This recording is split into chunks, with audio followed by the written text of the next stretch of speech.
te presentamos Sentencias Colombianas a tu oído, un espacio inclusivo que cambiará tu manera de enterarte sobre las sentencias que están siendo emanadas por el máximo Tribunal de Justicia Ordinaria Colombiana en materia penal, pasando de un documento escrito a una escucha activa que puedes hacer mientras vayas, ya sea de camino al trabajo, haciendo deporte, paseando a tu mascota o realizando la actividad que tú prefieras.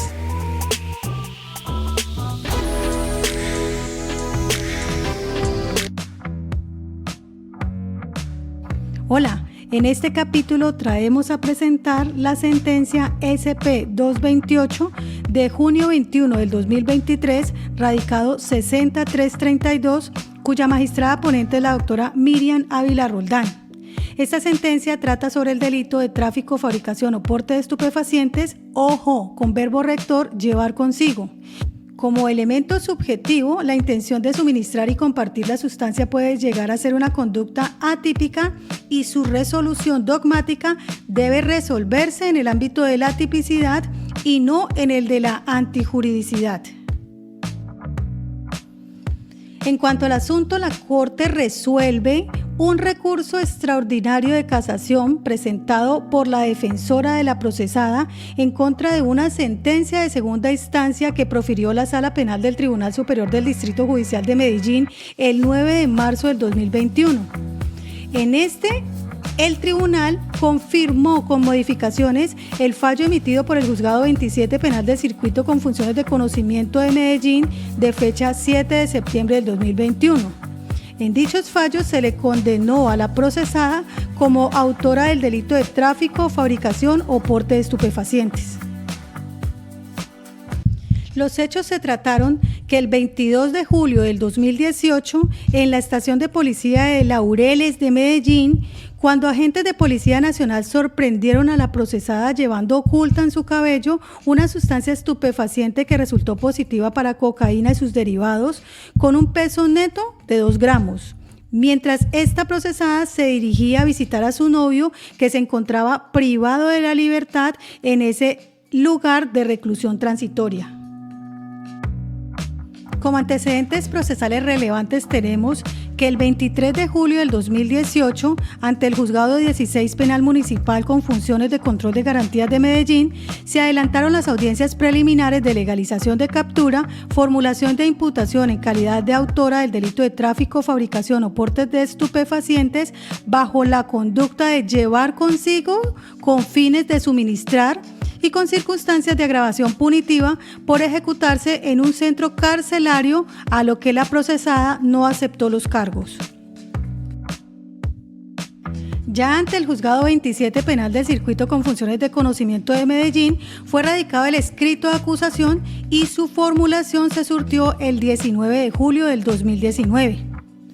El 13 de febrero del 2019 se surtió la audiencia preparatoria y el 7 de septiembre del 2020 el juzgado emitió el sentido del fallo y en ese mismo día se emitió el carácter condenatorio, declarándosele a la procesada responsable en calidad de autora del delito cometido en circunstancias de agravación punitiva contenidos en los artículos 376, incisos 2 y 384, numeral 1, literal B del Código Penal, imponiéndole en su contra la pena principal de 108 meses de prisión y una multa de 4 salarios mínimos legales mensuales vigentes y la accesoria de inhabilitación para el ejercicio de derechos y funciones públicas por el mismo tiempo. A la procesada también se le negó el derecho al subrogado de la suspensión condicional de la ejecución de la pena y la prisión domiciliaria. Al resolvérsele el recurso de apelación interpuesto por la apoderada de la acusada, la Sala Penal del Tribunal Superior de Medellín, en fecha 19 de marzo del 2021, confirmó este fallo, modificándolo en el sentido de suprimir la circunstancia de agravación punitiva deducida y fijándole la pena principal de 64 meses de prisión con una multa de 2 salarios mínimos legales mensuales vigentes, además de la accesoria sobre la inhabilitación del ejercicio de derechos y funciones públicas por el mismo lapso de tiempo. Decisión de la que oportunamente la defensa de la acusada interpuso el recurso extraordinario de casación, siendo debidamente sustentada. Frente al recurso extraordinario, En cuanto a la demanda de casación, tras exponer sobre los hechos y el contenido de la sentencia recurrida, el defensor, con fundamento en el numeral segundo del artículo 181 de la Ley 906 del 2004, alegó el desconocimiento del debido proceso por afectación sustancial de su estructura y de la garantía debida a cualquiera de las partes por la indebida notificación y la inobservancia del verbo rector en la tipicidad del delito. En dicha exposición, el defensor adujo como sustentación del recurso que el tribunal desconoció el cambio jurisprudencial que se ha dado en la Corte con relación a la tipicidad del delito en la modalidad de llevar consigo, imponiéndosele a la Fiscalía la carga demostrativa referida a que la sustancia incautada a la acusada estuviera destinada a su distribución y comercio. Igualmente advirtió que a la acusada no se le notificó sobre el proceso que se siguió en su contra, por lo que ella no tuvo la oportunidad de dar su versión sobre la destinación del alcaloide y por tanto se generó una duda que debería ser resuelta en su favor. El defensor aseguró también que no se demostró que de la cantidad de estupefaciente incautado se pudiera derivar algún lucro económico para su portadora, lo que estimó que era indispensable para determinar la conducta de tráfico y le reprochó a la Fiscalía o al juez de conocimiento no haber decretado de manera oficiosa la prueba testimonial de la pareja sentimental de la procesada, quien habría aclarado la finalidad del suministro de la sustancia estupefaciente y por último enfatizó en que de la circunstancia de llevar oculta entre su cabello la sustancia estupefaciente no se puede inferir que tuviera una destinación distinta a su consumo personal, más aún cuando se estipuló como hecho demostrado la condición de consumidora por parte de la procesada.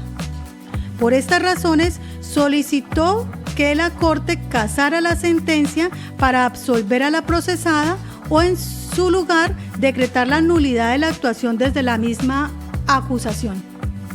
Ya en la sustentación, además de reiterar los reproches consignados, el apelante sostuvo que al adelantarse el proceso sin la presencia de la procesada,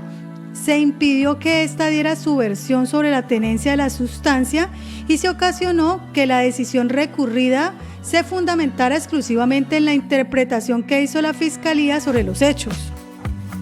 Además, como se estipuló su condición de consumidora y frente a la poca cantidad de droga incautada, podría inferirse que se trató de una dosis para consumo personal, porque además no se demostró que tuviera ánimo de distribuir la sustancia.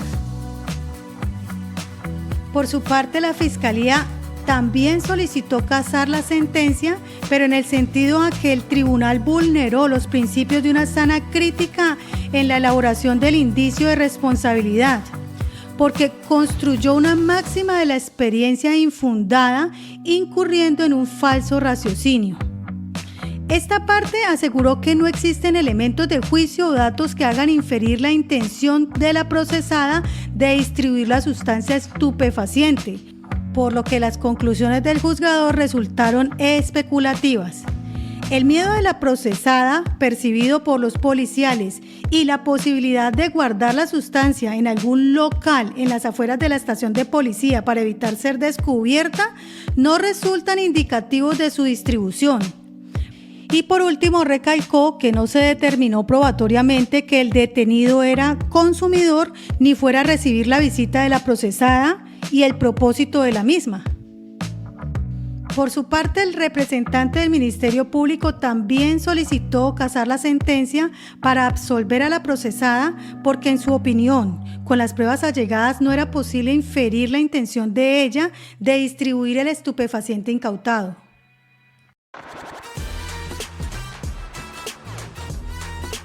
En cuanto a las consideraciones de la Corte, una vez determinada su competencia, ella comienza planteando el problema y los fundamentos en que cada una de las instancias tomó su decisión. Sigue aclarando sobre el debido proceso y sobre la conducta ejecutada relativa al porte de estupefacientes con fines de suministro para luego desarrollar el caso en concreto. Entonces, en cuanto al planteamiento del problema y los fundamentos de la decisión, Para las instancias, la procesada fue responsable del delito endilgado porque fue sorprendida por las autoridades de policía llevando consigo 2 gramos de cocaína, cantidad que superaba la establecida como dosis personal. Descartaron que se portara para su aprovisionamiento o consumo personal, aun cuando se comprobó, de acuerdo con las estipulaciones de las partes, que esta procesada era adicta al alucinógeno.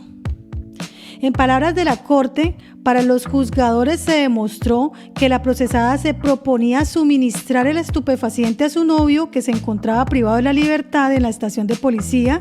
que hacía las veces de centro de reclusión, por lo que ella se delató a sí misma cuando mostró su propio nerviosismo al momento de ingresar a ese lugar, ocultados en su cabello 7 papeletas de la sustancia, lo que alertó a los agentes de policía. Para demostrar aquellas circunstancias, se estimaron suficientes los testimonios de 2 agentes de policías y por las estipulaciones probatorias que la sustancia incautada correspondió a cocaína y sus derivados en peso neto de 2 gramos, además de la condición de consumidora regular por parte de la procesada. Con todo esto, las instancias entendieron que se demostró el ánimo de suministro de la sustancia hallada a la procesada, por cuanto su presencia en la estación de policía obedeció al único fin de visitar a su compañero y suministrarle la droga que llevaba oculta en su cabello, porque aunque se estipuló que era consumidora con la cantidad que llevaba consigo y el tiempo solo de 15 minutos para la visita, se vuelve improbable que fuera para su propio consumo. Además que se enfatizó que las pertenencias de los visitantes cuyo ingreso es prohibido, habitualmente dichas pertenencias son guardadas con antelación, ya sea con sus propios compañeros o en establecimientos comerciales aledaños que suelen prestar este servicio. En conclusión, el consumo propio no es una justificación probable en este caso, porque la prueba allegada demuestra que la intención exteriorizada de la procesada era el suministro a terceros, por lo que concluyó que se vio afectado el bien jurídico de la salud pública. Y ya en el sentido contrario, el demandante y los no recurrentes estimaron que la Fiscalía no demostró que la sustancia estaba destinada a su distribución o comercialización, por lo que debió presumirse que, bajo su condición de adicta, la procesada llevaba consigo dicha sustancia para su consumo personal, encontrándose ausente de esta manera el elemento subjetivo especial necesario para tipificar el delito conforme lo determinaba la jurisprudencia de la Sala, situación entonces que obligaba a casar la sentencia y a dictar fallo absolutorio dada la atipicidad de la conducta. Y es así como, una vez planteado el problema y los fundamentos en que las instancias tomaron esa decisión, referente al debido proceso en la demanda, anotó la Corte que la defensa sostuvo que se afectó el debido proceso porque no se le dio la oportunidad a la acusada para que ella se hiciera presente a su propio proceso y porque tampoco se le permitió dar su versión sobre la destinación propia de la sustancia estupefaciente que le fue incautada. En este aspecto, la Corte precisó que, de acuerdo a constancias que obran en la carpeta, a lo largo del proceso, el juzgado de conocimiento procuró la comparecencia de la procesada a las diferentes audiencias programadas. Pero esto no se logró porque la dirección y el número telefónico proporcionados resultaron inexistentes. Para la Corte también carecía de sustento legal la pretensión del casacionista en el sentido en que los testimonios fueran decretados de oficio por parte del juez de conocimiento, dado de que lo advertido en la audiencia preparatoria, la defensa no solicitó que se practicara en el juicio oral ni el testimonio de la procesada ni el de su compañero sentimental. Por lo tanto, resultaba infundada la crítica presentada en ese sentido frente a la posible afectación al derecho de defensa y en general al del debido proceso. Y por último, en cuanto a las consideraciones de la Corte frente a la conducta ejecutada por parte de la procesada relativo al porte de estupefacientes con fines de comiso, inicia recordando que en pacífica y actual jurisprudencia sobre el delito estudiado, en cuanto al verbo rector llevar consigo, exige que para la configuración del hecho punible exista un elemento subjetivo especial o una finalidad específica diversa del dolo, relativa a que el porte tenga como propósito la venta, distribución o suministro a cualquier título. De suerte que la solo conducta de llevar consigo en sí misma es atípica, mientras que la Fiscalía no demuestra alguna de aquellas finalidades. Además, en virtud de la misma estructura del proceso penal,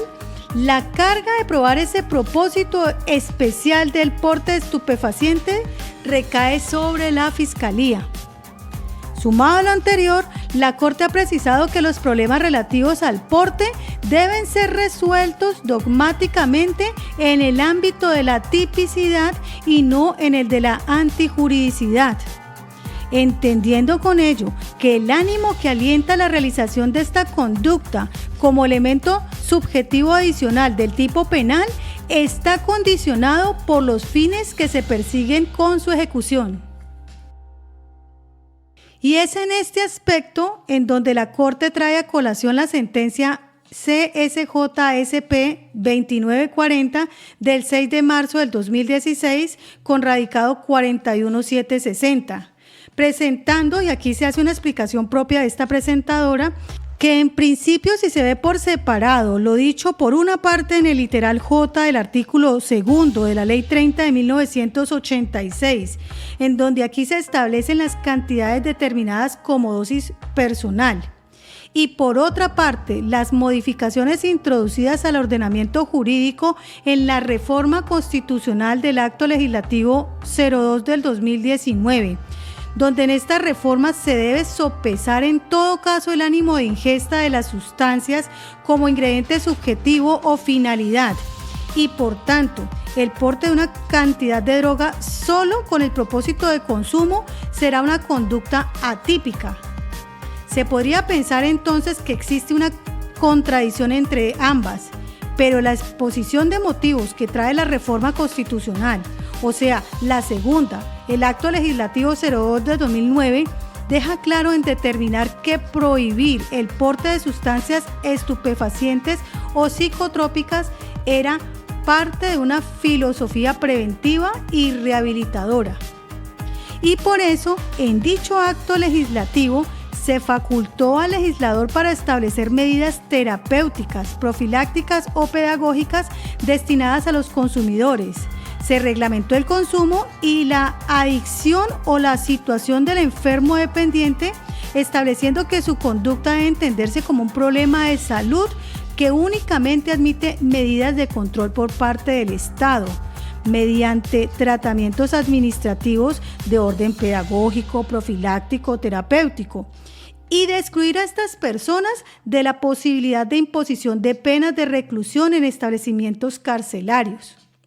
¿Por qué? Porque se parte del supuesto que tales personas están autorizadas a portar y consumir una cantidad de droga sin que esta acción o porción de droga corresponda a la descripción típica del artículo 376 del Código Penal. Y esto les garantiza a estas personas la protección del derecho a la salud pública, por lo que este acto legislativo hace distinción del consumidor y la conducta frente al delincuente que fabrica, trafica y distribuye estas drogas ilícitas. Y es por esto que la Corte ha consolidado la tesis que para aquellos casos en los que el porte de estupefacientes esté destinado al consumo personal, la conducta es atípica porque de acuerdo a los derechos constitucionales al libre desarrollo de la personalidad y de la dignidad humana, se deriva un permiso al respecto, por lo cual el tipo penal no puede cobijar el uso individual de alcaloides. Igualmente, frente al tipo penal, respecto al verbo rector llevar consigo, el máximo tribunal ha fijado su posición en este sentido en la sentencia CSJSP 9916 de julio 11 del 2017 con radicado 44997, entre otras sentencias. En este caso, la Corte ha precisado primero, en el momento de su creación legislativa se dejó implícito que fuere una presunción de peligro en el sentido legal y no de derecho, por lo que el juez de conocimiento deberá hacer un juicio de antijuridicidad para determinar si se creó un riesgo efectivo al bien jurídico protegido, lo cual deberá verificar de manera empírica. Segundo, en todos los casos, el consumidor ocasional, el recreativo o el adicto no puede ser considerado como sujeto pasible del derecho penal cuando su conducta se realiza y carece de cualquier connotación afín al tráfico o distribución de sustancias estupefacientes o psicotrópicas, independiente de la cantidad de sustancia prohibida que llegue consigo, pues en tales eventos no produce un menoscabo efectivo o peligro concreto para los bienes jurídicos que pueden ser objeto de tutela por parte del legislador. Como tercera posición fijada por la Corte con respecto al verbo rector, llevar consigo, se reconoce la existencia de un elemento subjetivo implícito en el tipo penal, y es que debe constatarse la intención de quien porta la sustancia estupefaciente, que si lo hace con el propósito de uso personal o si lo es la distribución y tráfico. Y por último, la Sala estimó necesario subrayar que la consideración a que es una presunción de antijuridicidad iuris tantum, la cual es susceptible de desvirtuar, que opera sobre la puesta en riesgo de bienes jurídicos como el delito que aquí se trata, no se traduce en la inversión de la carga de la prueba, porque al ser una presunción, esta constituye una regla probatoria y no una regla sobre la carga de la prueba. Y por esto, en ningún evento, la carga de la prueba de inocencia le corresponde al procesado porque ésta se presume. Asimismo, la Corte ha precisado que aun cuando se encuentra vigente el concepto de dosis personal, aparte de su función reductiva, esto es que será impune portar cantidades que no superen ese rango, a excepción de los casos asociados al tráfico o distribución, este concepto de dosis personal no es un criterio suficiente para determinar la prohibición inserta en el tipo penal, cuando se admite que independientemente de la cantidad de sustancia que un individuo lleve consigo, lo que en realidad permite establecer la conformación del injusto penal es el fin propuesto para traficar o distribuir el psicotrópico. De esta manera ha cobrado importancia la orientación frente al delito aquí tratado, en el sentido de considerar el ánimo de consumo propio o distribución como ingrediente subjetivo o finalidad del porte de sustancias alucinógenas, a efectos de excluir la responsabilidad penal o de estimar realizado el tipo de prohibición. Por tanto, se trata de un problema de tipicidad de la conducta en tanto opera dentro del injusto típico como circunstancia excluyente del tipo indiciario. Y es así como el máximo tribunal ha reconocido la existencia en este tipo penal de elementos subjetivos distintos del dolo, elementos subjetivos del tipo o elementos subjetivos del injusto. Aspecto este desarrollado en el libro de Derecho Penal, parte general de Zaffaroni, en la página 171, entre otros, que tiene que ver con ingredientes de carácter intencional, con un componente anímico relacionado con la finalidad del sujeto que realiza la conducta y que es distinto del dolo que en ocasiones se emplea para describir los tipos penales. Por lo que en relación con este delito, estos elementos subjetivos diferentes al dolo tienen el propósito de restringir teleológicamente el tipo penal, porque aunque se tipifica el delito con el verbo llevar consigo, realizando dicha conducta con el solo hecho de portar la sustancia, se reduce el injusto a demostrarse el ánimo del portador a distribuirlas o comercializarlas como fin de la norma. Sumado a ello, también se ha recalcado que ese ánimo ulterior, asociado con el destino de la sustancia que se lleva consigo, distinto al consumo personal, puede ser demostrado dentro del principio de la libertad probatoria a partir de la misma información objetiva recogida en el proceso penal. Por lo que para los hechos que aquí se estudiaron, la Fiscalía sí demostró más allá de toda duda razonable que la sustancia incautada a la acusada tenía el propósito de suministro al interno que pretendía visitar. Y a falta de prueba testimonial, las instancias concluyeron por vía inferencial la destinación de dicho suministro, no por el simple nerviosismo de la procesada como lo supuso el tribunal, sino por el intento de portar e ingresar 2 gramos de cocaína en una visita restringida de solo 15 minutos con estrictas medidas de registro y control para su exclusivo consumo dentro del centro de reclusión. Escenario que no es normalmente empleado para la ingesta individual y exclusiva de un visitante que porta consigo la sustancia estupefaciente. Por el contrario, se infiere razonablemente que no había otro propósito diferente al de suministrar a cualquier título la sustancia escondida en el cabello de la procesada. Ahora, para la Corte no existe evidencia que el suministro fuera generalizado dentro del centro de reclusión o comercializado entre el personal confinado, sino que de acuerdo a lo planteado por las instancias en cuanto a la valoración de los hechos indicadores derivados de los medios de conocimientos incorporados a la actuación, el propósito era suministrar las 7 papeletas a su compañero sentimental o que en esa acción buscara compartir con él su consumo. Ello derivado a los testimonios de los agentes que refirieron la actitud nerviosa de la procesada que fue requisada y a quien se le encontró entre su cabello ocultas las papeletas de cocaína y sus derivados, por lo que no existe explicación diversa como lo fuese, por ejemplo, el consumo personal. Y por tanto se tiene por probado que aunque la sustancia estupefaciente superaba la dosis legal de consumo personal, su intención, la de la procesada, era la de compartir su consumo o suministrar la droga a su compañero. 2 formas de suministro sin evidencia del propósito de distribuir el alucinógeno a un mayor grupo de personas. Y aunque para la Corte le faltó razón al recurrente cuando refirió que la conducta era típica porque no fue con el propósito de generar un lucro económico, porque este tipo penal se estructura con el suministro a cualquier título, ya sea gratuito u oneroso, con el hecho de estipular la condición de consumidora a la procesada, no le eximía de responsabilidad penal a la procesada porque sí se demostró su propósito de portar con el ánimo de suministrarlo. Pero bajo el sentido de las 2 hipótesis anteriormente planteadas, tanto la probabilidad de consumo compartido y o suministro al compañero, que pueden ser concurrentes o disyuntivas, en relación con el suministro, ya la Corte ha planteado que dicha decisión de exceso de dosis personal para la persona adicta o dependiente no representa afectación a la salud pública,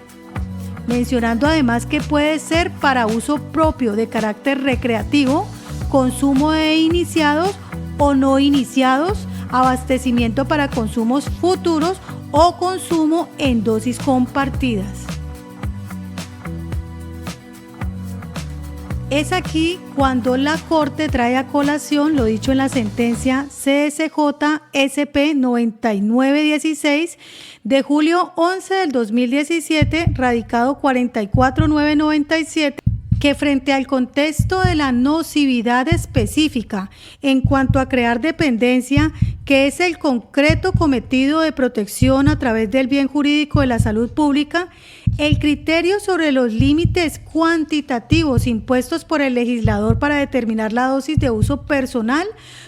con frecuencia riñe con condiciones personales del individuo, tales como por ejemplo el grado de dependencia, su tolerancia y necesidad, su condición de consumidor adicto, recreativo o primerizo y la posibilidad de abastecimiento en cantidades superiores o de dosis compartidas, lo que escapa a cualquier previsión legislativa. Por lo que se trata en estos casos de personas que destinan la sustancia para satisfacer su deseo de consumir como manifestación del ejercicio de la libertad individual y concretamente en el derecho al libre desarrollo de la personalidad. Portadores que no se plantean la distribución a sujetos indeterminados y llevan consigo la droga para consumo personal o para suministrarla y compartirla sin ánimo de lucro con un estrecho círculo de individuos con los que detentan una relación personal, permanente o circunstancial. Y por ello, la Corte deja planteados conceptos como la dosis de aprovisionamiento, como circunstancias con características similares desde el tipo penal al consumo exclusivo y personal de las sustancias psicotrópicas y por tanto en cada contexto es posible advertir situaciones como de quien adquiere la sustancia para su uso exclusivo o para consumirla con un grupo de amigos, allegados o conocidos de manera ocasional y en un círculo íntimo de dosis compartida sin que exista algún riesgo de fusión generalizada. Estos eventos pueden corresponder a formas de suministro que no encajan dentro de la estructura del artículo 376 del Código Penal, porque al tratarse de relaciones entre personas con una estrecha comunidad de vida, siempre y cuando ocurra entre adultos, bajo una mutua voluntad y un definido propósito de quien la recibe para su exclusivo consumo, puede entenderse como un criterio extensivo de la ausencia de tipicidad mientras se mantenga en el espectro que configura constitucionalmente el desarrollo a la libre personalidad en cada uno de ellos.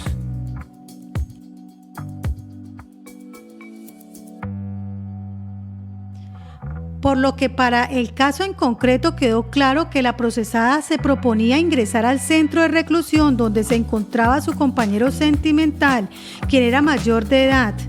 Ella ingresó una cantidad de estupefacientes que, aunque pequeña, superaba la dosis de consumo personal.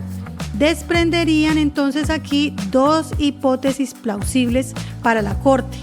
Primero, su intención de ingresarla para compartirla con su novio. O segundo, suministrársela a él para su consumo personal. Ambas atípicas debido a la ausencia del elemento subjetivo diverso al dolo exigido para la tipicidad de la conducta, porque de acuerdo a lo probado en la actuación, el peligro generado para la salud es meramente individual y no alcanza el carácter público que caracteriza al bien jurídico protegido en el artículo 376 del Código Penal.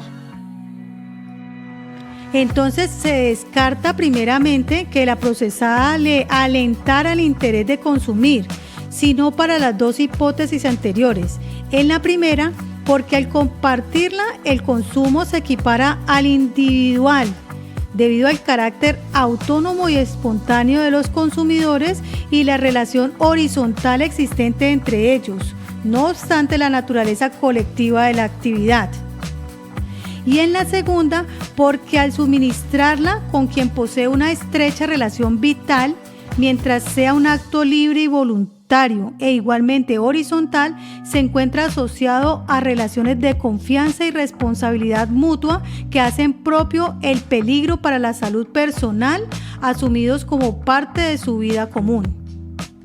Y por ello, para la Sala, al no existir responsabilidad por parte de la procesada, no se desvirtuó la presunción de inocencia y, develados los errores de raciocinio en la decisión confutada, tiene que declararse que no se alcanzó el conocimiento más allá de toda duda razonable consagrado en los artículos 7º y 381 de la Ley 906 del 2004, por lo que debe concluirse que existe atipicidad del comportamiento por parte de la procesada y por ende absolvérsele a esta en la aplicación del artículo 7º de la Ley 906 del 2004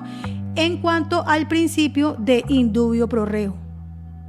Y es así como en sus conclusiones la Corte resuelve casar la decisión de segundo grado emitiendo un fallo de sustitución para absolver a la procesada del delito de tráfico, fabricación o porte de estupefacientes, disponiéndose la libertad inmediata e incondicional.